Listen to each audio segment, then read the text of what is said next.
welcome to the AXIOM Insights podcast. My name is Scott Rutherford. This podcast talks about trends and best practices in supporting organizational performance through learning. In this episode, we're talking about change and the evolution of the training profession and the industry. And we're talking about what we can learn from the past 2 years to help our organizations and our learning departments manage and adapt to whatever the next challenge will be. So I'm joined by two longtime industry leaders and colleagues. Doug Harward is co-founder and executive chairman of Training Industry, the industry analyst and publisher of TrainingIndustry.com and Training Industry Magazine.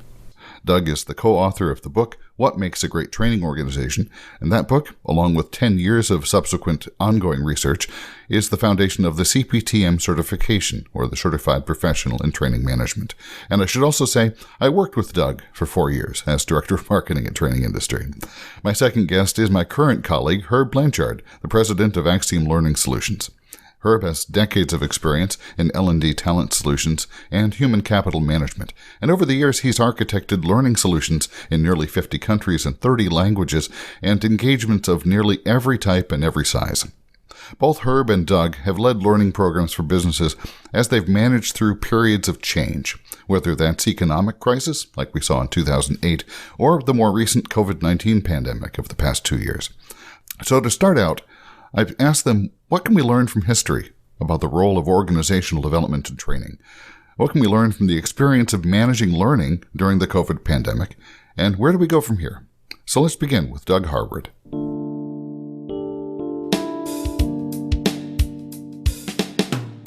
You know, it is an interesting question because if we look back at the history of the profession, the training profession, we've obviously had a lot of what I like to call evolutionary shifts in the profession. As a matter of fact, in our CPTM program, we teach these evolutionary shifts. And then we have within each evolutionary shift, what we call ebb and flows, right? And oftentimes those things are driven by societal changes, which I think the last couple of years, what we've experienced, or by technological shifts, right? For example, the advent of the personal computer or different things. I believe we have learned a lot in the last couple of years because it's really the first time in 60 years since we've had a global pandemic. So in most every business professional's work life, they've never been through one of these. But since the 60s, 50s and 60s was the last one. The biggest thing we've learned, we think we've learned in the last maybe 12 months is the idea that people can and want to work differently, meaning, working remote is now a norm as opposed to a special occurrence, and that it's more important to hire talent and let them work where they live or where they want to live or where they can be more effective and efficient, as opposed to trying to force everybody into a centralized location. It's also put some strains on leadership. We're having to learn how to lead a little bit differently. But I would say it's not a revolutionary or evolutionary shift in leadership, but we are having to do some things a little bit differently. But there's also some ebb and flows that's occurred during that same period. It's just not the pandemic. For example, some of the societal shifts associated with, civil unrest and the racial movement and things that's happened. It's changing how we look at leadership. It's changing how we look at communications in the workplace and those kinds of things. And what it means for us as learning is it's changing how we provide and deliver training programs. For example, using a program like or a remote platform like a Zoom or a WebEx or somebody like that. It was more of an exception just a couple, 3 years ago. Now it's the norm. So we are learning a lot of things. And I think the real learnings still haven't been fleshed out. I think maybe a couple of years from now, when we can really get past and through the pandemic, we can look back and say, okay, now really what did we learn? And did the market shift back to where it was before, or just a little bit of an ebb in reverse from where we were? So I think there's still some time to tell. And now let's bring in Herb Blanchard. Herb, you were saying that just before the first COVID lockdown in early 2020, you were having a lunch conversation with a colleague and talking about the shift to virtual as an opportunity for the learning function. This was less than, my lunch was about 48 hours prior to them declaring a global pandemic. And a friend of mine, Amy, out in Chicago, were having lunch, and things were starting to lock down, but it wasn't completely official as of yet. And she said, what an amazing opportunity this will bring learning, in the sense of the conversions to virtual that ended up happening. They had been converting to virtual for years, right? Virtual training's been around for a while. But her perspective on it was, we didn't do it right? There were too many things that we could have done a better job on that we didn't do a better job on. There were too many classes and learnings and topics we could have done better virtually that we didn't think we could do virtually because we thought we had to do it live. This will make us go back, reassess, break what we did before, make better what we did before, break it, do it again, add some more in the virtual catalog. And she was looking at it as a major opportunity for learning. And I thought that was a very interesting perspective on it. And I'll also say she kind of predicted the future because everything she talked about happened. I think it did happen. I think it happened the way she said it was going to happen. And I think Doug's point about not everyone being in one centralized location, I think, well, some firms kind of did it that way. Others did not. And we have a client right here in New England that you guys will both get a kick out of this. They were dead set on centralized location, no remote workers. Sure, you might have a day or two out of the office or something to work remote, but that was it. And it was sort of that old-fashioned insurance company mentality. And they are now changed via Doug's point in terms of no centralized location. As they're coming back, there's no need to come back. So now they've been convinced, they've come together as a learning organization and worked better and collaborated better because they were remote. It's really really a fantastic story. So let's dig into that a little. In L&D, as with many other business functions, there's always a strain between what you may want to do if you had unlimited resources and what you can actually do given your reality, given what you actually have to work with. So looking at the pre-pandemic execution of virtual learning, is what we see just a refocusing of resources where it wasn't a priority before? Well, I believe that kind of the shift in remote learning, remote work, it became a societal kind of change versus an economic change, right? So oftentimes in learning, we make decisions about how we're going to provide or access learning programs based on purely on economics, meaning what's the least expensive, most effective way to deliver or access content. And in our previous life, when I say previous life, previous pandemic life, if you may, a lot of the decisions were made more in kind of an altruistic way, thinking of it as being, well, what's the most effective way to do it? Well, being in person is always the most effective. But when the pandemic hit, what it did was it taught us that, you know what, the most effective way may not be the most realistic way, right? We're not going to be able to put people on airplanes and travel them to training, or we're not going to be able to put them in smaller rooms and conference rooms because of spread of virus or different things. So we look for other ways to do it. And economically, this was the solution, which was, hey, let's start doing them remote. And what it also meant was learners had to adapt. As much as we as the training organizations had to adapt to how do we deliver content, learners had to adapt and say, you know what, I think it's acceptable for me to go through a course and do interaction with a team in a kind of an interactive course while I'm sitting in a monitor in my pajamas or whatever the case may be, right? And I think we saw a lot of the people kind of adapting very, very well. That's what's allowed it to make the change that we've seen. But I also think that it's become a very economic kind of decision about how we can now do it the best. And I really believe that economics will win out going forward, meaning we're already starting to open up quite a bit. We are starting to have some folks kind of say, hey, let's go back to classroom learning, which we're going to see more and more of that. But we've also seen a lot of companies go, wait a second, yeah, that might be a great way to do it. But economically, we can save a lot of money by not putting people in airplanes and in hotel rooms and different kind of things like that. So the factors are quite complex in what's going to drive this. That's why, I'm still of the notion that we still have a couple of years to see how this is really going to pan out and what we're going to learn from it and how the shift is really going to kind of normalize.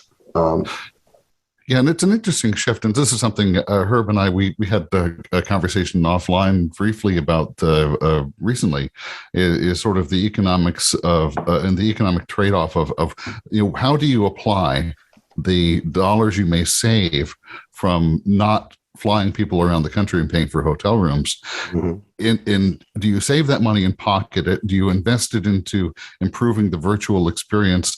And is there a risk that companies are going to want to pocket the savings more than enrich the virtual learning experience? I don't know, Doug, if you're seeing any of that. No, there's absolutely no question, because what we did see was a pullback. Economically, there was a pullback in expenditures about some companies in terms of, wait a second, if we're going to have a revenue hit or we're going to have higher expenses because of the cost pandemic, we've got to find some savings. Well, training is generally one of those areas where when there's economic pressure on a company, we tend to cut costs in training. I'm not in agreement that that's always the right decision, but I'll just say we're accustomed to it, right? And what we saw was companies didn't realize, and wait a second, we can't stop training because now we actually have greater demand on our workforce because we have to work differently. So we actually saw this kind of very, very short pullback, revert back to actually really strong expenditures in the profession. Companies actually spending more money on leadership development, but more money on doing other things, but they weren't spending it on those non-value added costs as much, which is training and travel, which, by the way, training and travel tends not to get buried into the training budget. It gets buried into a travel budget inside a line department. So we didn't see it in the training budget hit quite as much. And this ties into a related conversation, the reallocation of learning resources toward different programs. Herb, one thing you and I have chatted about previously is the emerging need for leadership training in the context that as companies have a workforce that are both working in person and remotely, how leadership training at all levels is one way that organizations can start to bridge the gaps and address issues that are created by a workforce who are physically not together. Yeah, no, I think you're, again, opportunity for the learning leader, right? To look at contributing to the company a different way. Like, the pandemic creates this non-centralized workforce changes a lot, right? Now the way you view leadership training and how you are a leader now has to attack how do you be a better remote leader, and how do you lead when, you have no centralized location, or how do you lead when you have half a centralized location, right? And so we're working on some programs right now that we feel are almost brand new based on research, and Doug's research and research from McKinsey and research from large consulting firms that, what's the best approach to hybrid, almost hybrid management. People come in, it's time to come back in the office. Some are coming, some are not.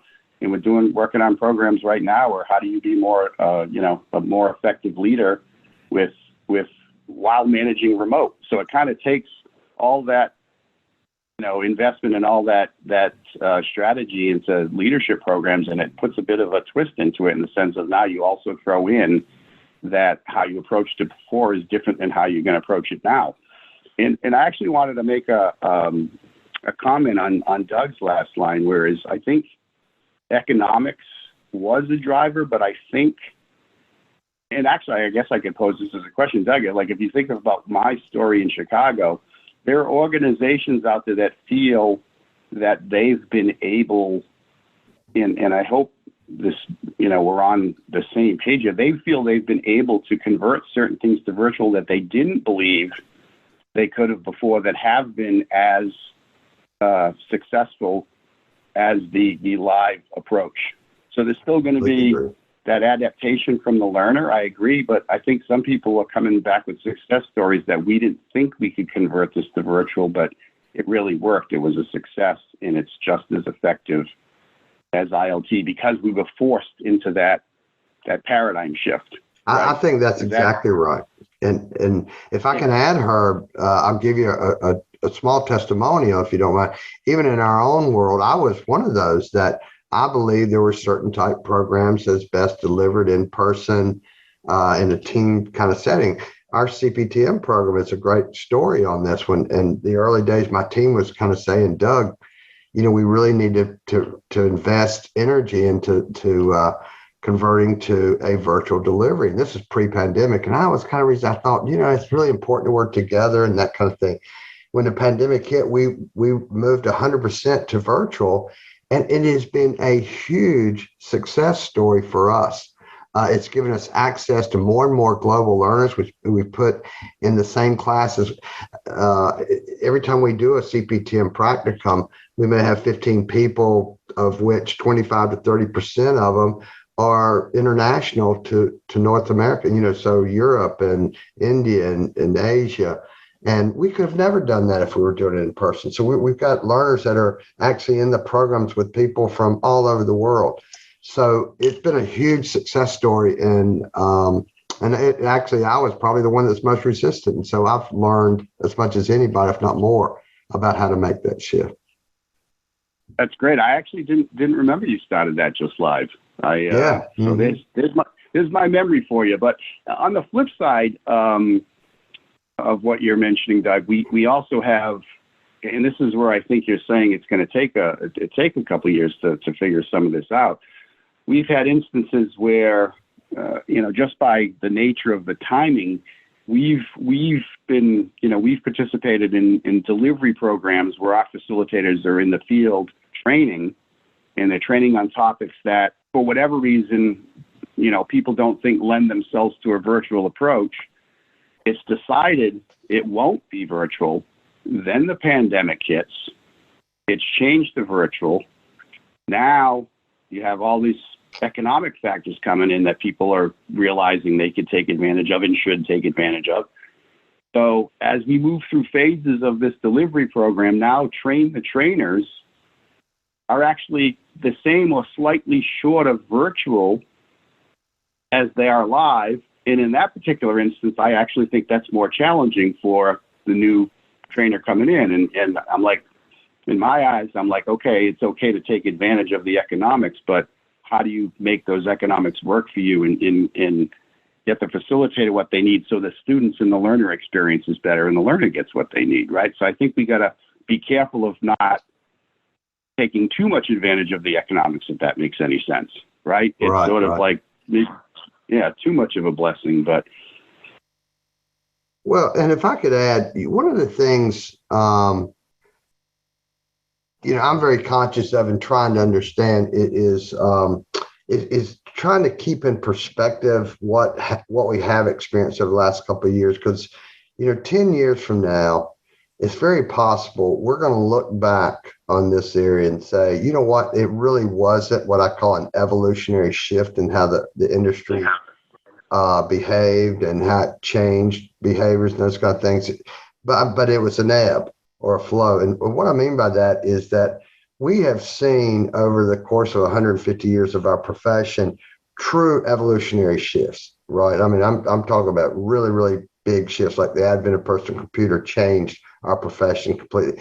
The advent of globalization changed our industry completely, mainly because of sourcing strategies.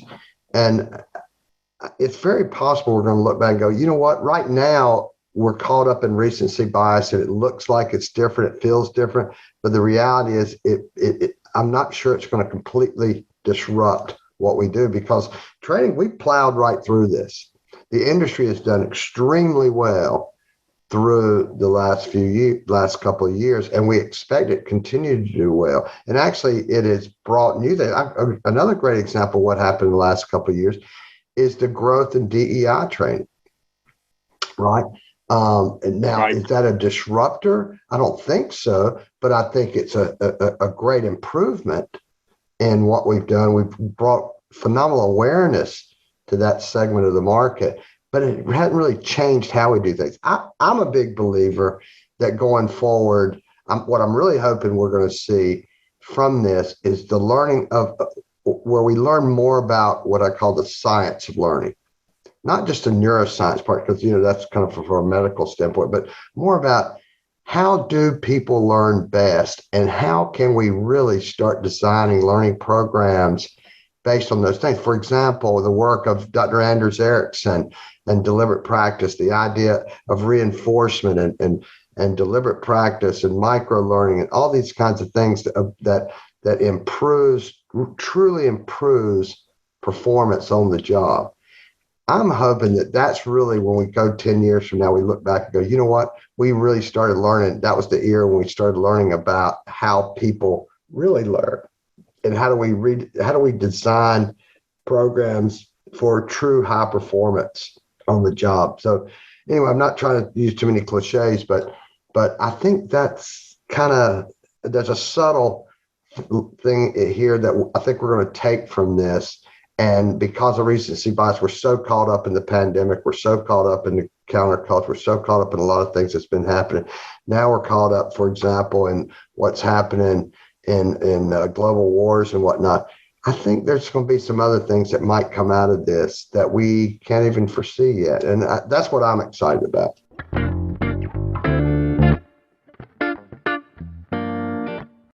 So as you're thinking of the scientific frameworks around learning, it leads us to another related conversation about how do we match the right solution to the need. Let's shift to thinking about learning technologies and solutions. As Doug knows, there's a map published every year by Training Industry that looks at the many vendors who serve the various sectors of the learning market. And over the past 5 years or so, the number of companies in the market has grown very quickly. A combination of new tech entrants and new offerings from existing companies. So just like you're saying with learning services, when you're navigating technologies, learning managers have to consume a tremendous amount of information in order to be able to prescribe the right solutions. And so, Doug, is that a challenge that you're seeing in the market right now? Yeah, it's a great question, Scott. And the answer is yes. So let's talk about that a little bit. So if you go back, say, the last 20 years in our industry, again, another ebb and flow, we have had a sourcing ebb and flow. So 20 years ago, the advent of training BPO or training outsourcing became a really, really big deal. Companies were looking at very, very strategic sourcing engagements on very large scales. This is where I came from, how I got into this business, for example. And what has happened is over the last 20 years, the large complex engagement has kind of slowed a bit. There's still some of them out there, of course. But what we have gone to is we are sourcing more and more learning services and learning content than we ever have, and learning technologies than we ever have. But they tend to be more transactional, if you may.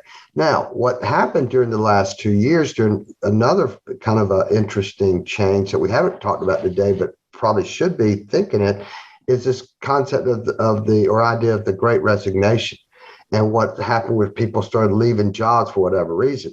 How is that affecting our industry? Many of those people are going into consulting businesses or training businesses because they have knowledge about something and they think they can monetize that or productize and go sell it through training courses. So just in the last 12 months, the proliferation of new training companies, they are exploding. And so, Scott, your point is right on, how we track the companies. Just a few years ago, our impression was there was roughly about 7,000 training companies in North America alone. Now, that's a rough number, not a very defined number, but somewhere in that ballpark. And that includes the bigger companies, and that also includes what I call mom and pops, somebody working from the third bedroom, delivering a course or being a contract instructor. Now, I think that number is increasing, and we're going to continue to see it increase. Now, Will it ebb back again? It usually does when there's an economic downturn, like a recession. People can't afford to do that, so they go back to the working environment because they need to make a living. And we've seen this kind of ongoing ebb and flow in suppliers of training. Some of those training suppliers where they leave and start their own consulting business. They've got a course they want to deliver or whatever the case, a consulting kind of gig. They get successful and they end up hiring a lot of employees and becoming what we would consider a company per se. Many of them stay as independent consultants and make a great living. And that's the beauty of our profession, by the way, is you can make a great living as an independent consultant. But I think that is one thing we have seen in just the last 12 to 18 months, a huge growth in the number of independent consultants. Take DEI, for example, we were just talking about earlier. The number of new training businesses or consultants in the DEI market has exploded over the last 12 to 18 months. And we, again, we tend to see that as societal shifts, things happen. We tend to see some of those kinds of things. Yeah, no, I think Doug's right on. I think a lot, not only with what's happening in society, but I think, it's called the gig economy, right? It's been here a little bit and it's growing, right? And a lot of people like the freedom and the concept of having the independence and training on what they want to train on as opposed to being in a large organization. I think, we're fortunate in the sense, Doug, and what we do is our job is to build that, talent pool and cultivate and curate for the client. Right. And, that's right. It's kind of funny. You mentioned the large, more complex, deals have kind of gone away. Without naming names, it was 2007, right? The last, in my eyes anyway, the last really major complex outsourcing deal in learning. And blessed to say I was a part of that and won't forget it. And Scott, on the brain science side, in terms of what Doug's talking about, we're starting to build that out now. And in the program I was talking about, where they're, they have remote work is coming back. We're complimented by the client in terms of we could bring that research about performance and brain science. We could bring that to them so that their curation and their research is already done. That's a value add we're providing, right? So it's interesting to know that a lot is on the learning leader, but I think the complexities of the supply chain and the vendors out there is now become a value add to bring that curation and to bring that data and to bring that, performance improvement suggestions. Well, I love the way, Herb, the way you referred to that, because I think of exactly that as a curator of talent, and we need that help, right? Buyers of training services or buyers of training content needs somebody out there because there's so many choices today. They need somebody that's out there vetting it and making certain that, hey, these are real, or they've accomplished what we need for them to accomplish. Here's what their credentials are, all those things. And I mean, I think that's the beauty of what you do for our profession and our industry is you curate that. And I don't want to say you weed out the not so good, but the reality is you help those who really need something special find that and make that sourcing decision a better economic kind of transaction, right? You take some of that non-extraneous cost out of the transaction and make it more efficient for them.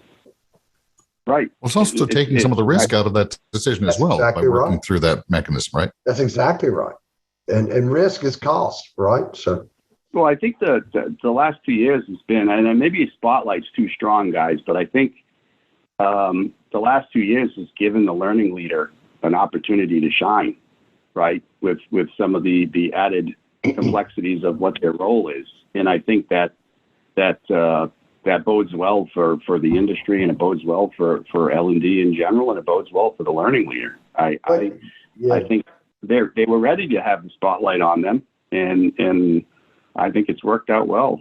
One of the things I would say is we talk in the CPTM quite a bit about what role you have as a learning leader in the corporate boardroom, right? Because there's been the adage that we don't have a seat at the table, we haven't been viewed strategically, whatever. The reality is, I've never seen a time in our profession, I've been in it for a long time, 35 years. I've never seen a time more than today where executives of corporations expect more of us and want more of us. And that's a wonderful thing, right? That they now are looking at us more and more and saying, you know what? We believe that training is critical.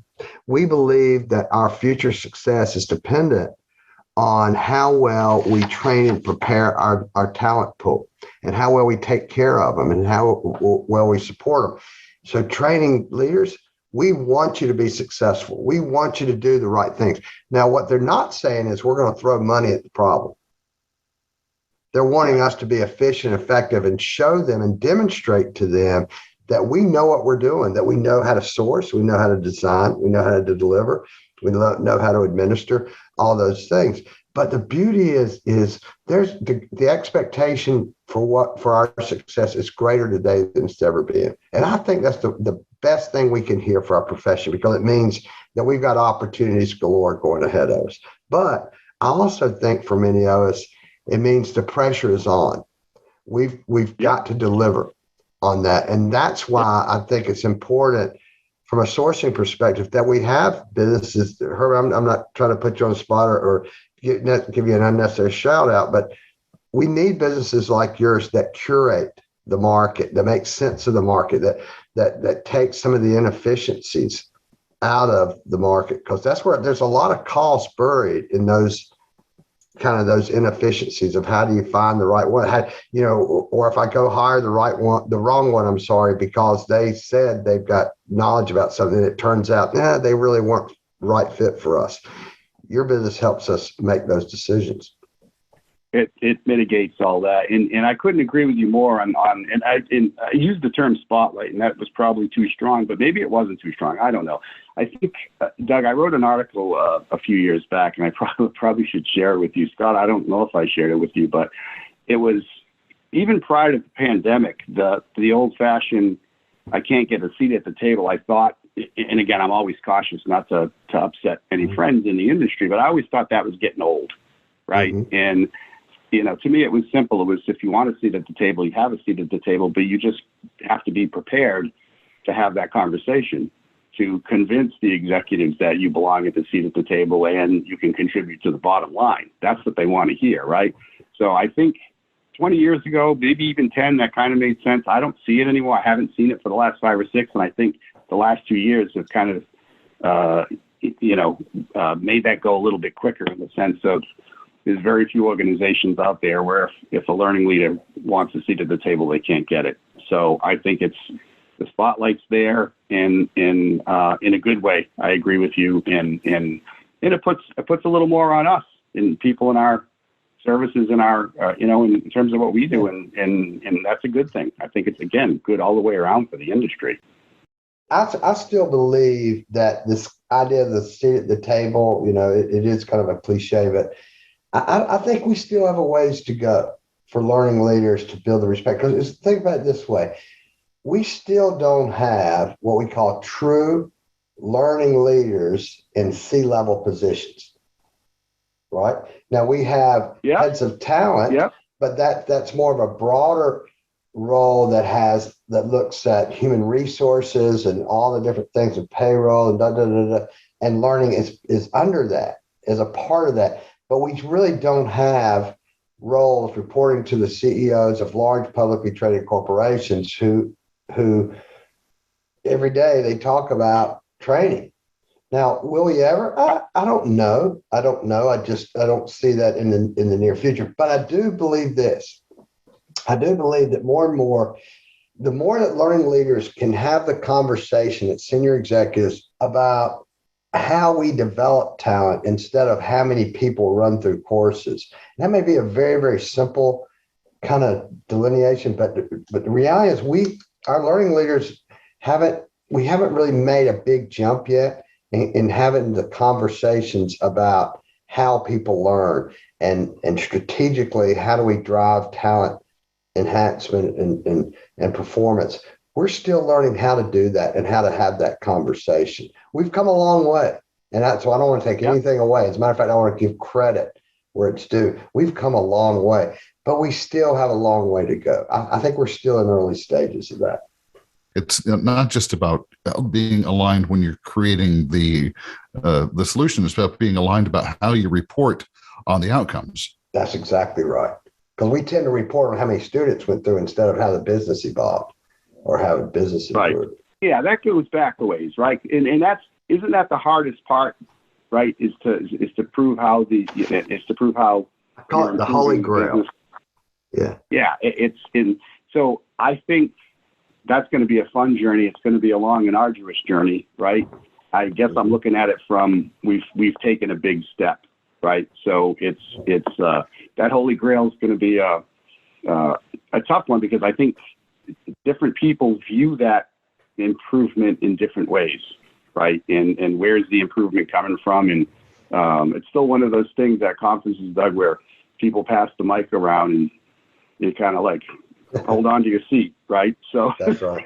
Well, it's kind of it's been an interesting shift, because the reality is what I call the holy grail of the profession, which is being able to measure the true return on investment. It goes back to what Dr. Kirkpatrick's research told us way back in the late 60s and early 70s, where he basically said, a level 4 evaluation has nothing to do with the learner. It has everything to do with what the learner accomplished on the job and how the business improved. That level 4 is holy grail. We still have a lot of learning leaders that are saying, hey, I think we're doing level 4 evaluation. The reality is, when you go look at it, we're not quite there yet. So the good news is Dr. Kirkpatrick, who is a genius, had phenomenal foresight into how we should be looking at it. We still have a ways to go to get there. So, Doug, if we're painting a picture of the possible future, maybe being a little optimistic, and looking at the possibility of doing true level 4 evaluations that link learning to business outcomes, is there a story that L&D can tell maybe 2 or 3 years in the future to say that we invested in leadership skills, we invested in business skills, we invested in building culture in a way that nurtures and advances talent and does it differently than our competition? So you can create competitive advantage, you can reduce the cost of churn and increase potential performance. It's a difficult story to tell, but is that what's needed to tell an enduring level 4 story, to line all of those pieces up? I think you're onto something that's really important, Scott, and that's where we've been in our research. We're trying to understand, how do you look forward and how do you create strategic alignment? I will say this: one of the cautions we have to have as learning leaders is when we are confronted with business challenges, and we believe that training is going to be at least a part of the solution to that challenge, or in some ways a contributor to that, then we have to rethink how we utilize learning programs, training programs. For example, we oftentimes use an academic approach to learning management, and we create content with the hope and aspiration that it's going to have some effect. And then we go back later on looking for some validation and confirmation that it did something. Instead of, and what we're learning now, this goes back to the science of learning, if we focus more on what the problem is we're trying to solve, and then we go design training for that problem, then it becomes very, very easy to measure the improvement of the problem, because oftentimes the idea we know there's a problem means we've got data that says there's a problem. So it's moving from being what I call very academically oriented and creating content on an academic front to saying that, here's a portfolio of content, now let people consume it, to say, no, we're not going to do it that way. We're going to do it. Let's go find the next business problem and identify what it is we need to focus on, create content or create programs, create solutions that helps us address that problem. Then when the problem goes away or we've solved it or whatever the case, then we move to the next problem. Or we may have in parallel many problems we're trying to solve. But what that changes is the makeup of learning design, where you may have content that has very short shelf lives, as opposed to creating portfolios and libraries, of course, that live long time. we create very short life programs. And so that's kind of almost the paradigm shift I think that we're wrestling with now in terms of understanding strategic alignment and how do you get to level 4, all those kinds of that. And I apologize if it sounds like I'm kind of rounding on different things, but you can tell there's so many things out there floating. The complexity of the learning environment is really, really, the opportunities are phenomenal is what I'm basically trying to get to.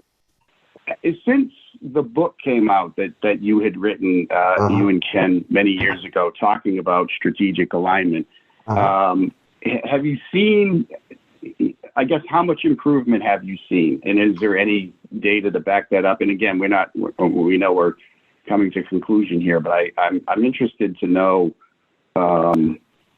since you came out with the book, have you seen improvement? And not saying that the book caused the improvement. I'm saying it goes back. Sure. It's got to be 10 years now, right? Yeah, and as a matter of fact, we're working now on the next edition of the book with new research that addresses those best practices. I don't have data that shows how much the industry has moved from the standpoint of improvement in that area. What we do have data on is how the practices have shifted. Because, what makes a great training organization we really do is we talk about those 8 core competencies of high performing training organizations and what the best practices are associated with those competencies. What we have seen is that there's improvement in organizations' capabilities, their abilities to deliver, to manage, all the source, all those kinds of things around those capabilities and competencies. What we're trying to understand better is what the true effect on the organizations are. And I think we're just really, really early in that research, to be very honest with you. Yeah, as you're talking about strategic alignment, I remember the book, and I'm thinking, okay, that's got to be 10 years, right? So it'd be interesting to see how the organizations are improving in getting that alignment, right? Yeah, and we're working on that next edition as we speak.